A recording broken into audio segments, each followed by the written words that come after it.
आस्तिक के पॉडकास्ट अब सुने गाना ऐप पर भी। भगवान श्री कृष्ण के जीवन से क्या सीख सकते हैं? यह कहना गलत नहीं होगा कि श्री कृष्ण का पूरा जीवन एक सीख है। उनसे हमें केवल धर्म कर्म की सीख ही नहीं मिलती, बल्कि जीवन को कैसे जीना है इसका मार्गदर्शन भी मिलता है। धरती पर श्री कृष्ण ने केवल प्रेम का संदेश ही नहीं दिया, बल्कि गलत के प्रति आवाज उठाने की हिम्मत और जिंदगी के सबसे बुरे दौर में हौसला न हारने की शिक्षा भी दी है। आप ये कह सकते हैं कि बाल्यकाल में गाय चराने वाले चरवाहे से लेकर महाभारत में अर्जुन के सारथी के रूप में श्री कृष्ण ने जीवन में हमें कई सीख दी हैं। आज हम उन्हीं में से कुछ ऐसी सीख आपके साथ साझा करने वाले हैं, जो अगर आपने अपने जीवन में उतार ली तो आपका जीवन आनंदमय हो सकता है। आप हर मुसीबत को पार कर सकते हैं। तो चलिए शुरू करते हैं। श्री कृष्ण के जीवन की सबसे बड़ी सीख है कि कर्म को महत्व देना चाहिए। बचपन से लेकर बुढ़ापे तक जीवन के हर पड़ाव पर कर्म करना जरूरी है। हम ये इसलिए कह रहे हैं क्योंकि श्री कृष्ण ने भी अपने जीवन में कुछ ऐसा ही किया था। अपने बाल्यकाल में ही गोवर्धन पर्वत को हाथ में उठाने से लेकर महाभारत युद्ध में अपने योगदान तक उन्होंने जीवन भर सही कर्म का मार्ग अपनाया, फिर चाहे उन्हें इसके लिए कूटनीति का सहारा ही क्यों ना लेना पड़ा हो। लेकिन वे कभी रुके नहीं। उन्होंने अपने गीता सार में अर्जुन को भी यही ज्ञान दिया, क्योंकि उन्होंने खुद जीवन भर कर्म का साथ नहीं छोड़ा था। बात करें दूसरी बड़ी सीख की, तो कृष्ण जी के जीवन से हम सीख सकते हैं कि महिलाओं का सम्मान कैसे किया जाता है। महाभारत में द्यूत सभा में जब द्रौपदी का चीरहरण हुआ तो महान से महान योद्धा और बड़े से बड़े धर्मज्ञानी केवल मौन रहे। स्वयं द्रौपदी के 5 पति अपने पत्नी के सम्मान के लिए आगे नहीं आए। ऐसे में द्रौपदी ने केवल श्री कृष्ण को स्मरण किया और वे भगवान उसी क्षण अपनी सखी की लाज रखने के लिए प्रकट हो गए। यहाँ श्री कृष्ण समस्त संसार को ये पाठ सिखाते हैं कि महिलाओं का सम्मान सर्वोपरि है। जब कभी इसे भंग करने की कोशिश की जाती है तो समस्त सृष्टि का विनाश हो जाता है। श्री कृष्ण के जीवन से हमें यह भी सीखने को मिलता है कि मुश्किल की घड़ी में भी हमें कैसे शांत रहना चाहिए। आपको ज्ञात होगा कि महाभारत में कैसे बार बार शिशुपाल द्वारा अपमानित किए जाने पर भी श्री कृष्ण ने अपने सब्र का बांध बनाए रखा।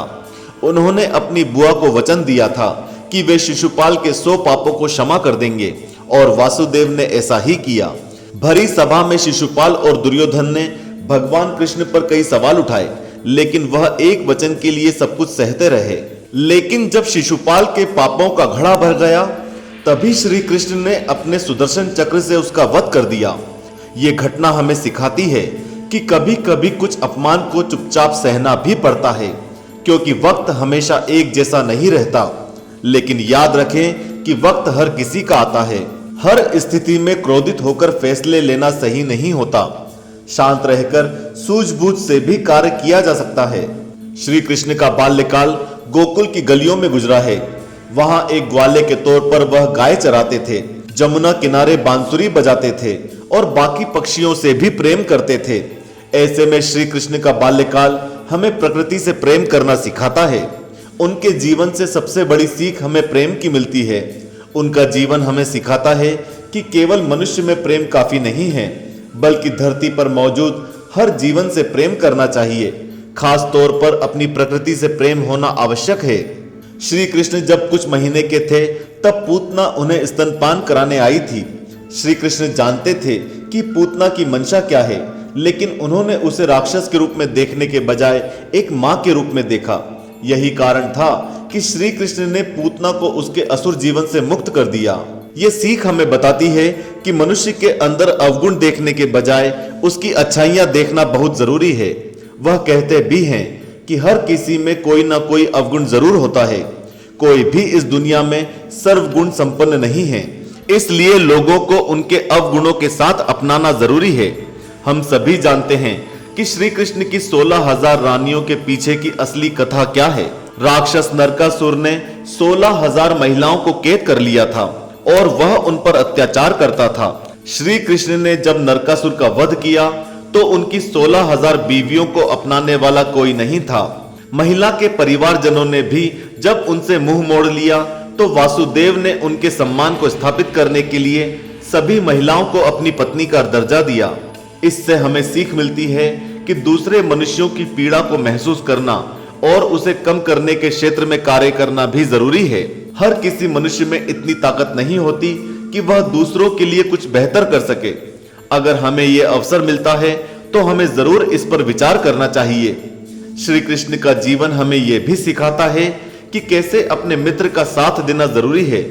मित्रता के विषय में गरीबी और अमीरी मायने नहीं रखती, लेकिन एक बड़ा दिल अवश्य मायने रखता है। हमें उनके जीवन से पता चलता है कि अगर आपके पास भी कोई सच्चा दोस्त है तो उसकी दोस्ती कभी नहीं छोड़नी चाहिए। तो ये थी श्री कृष्ण के जीवन से मिलने वाली कुछ ऐसी सीख जिनमें से मनुष्य एक या दो भी अगर अपने जीवन में उतार ले तो उसका पूरा जीवन सुख समृद्धि से भर सकता है। जय श्री कृष्ण।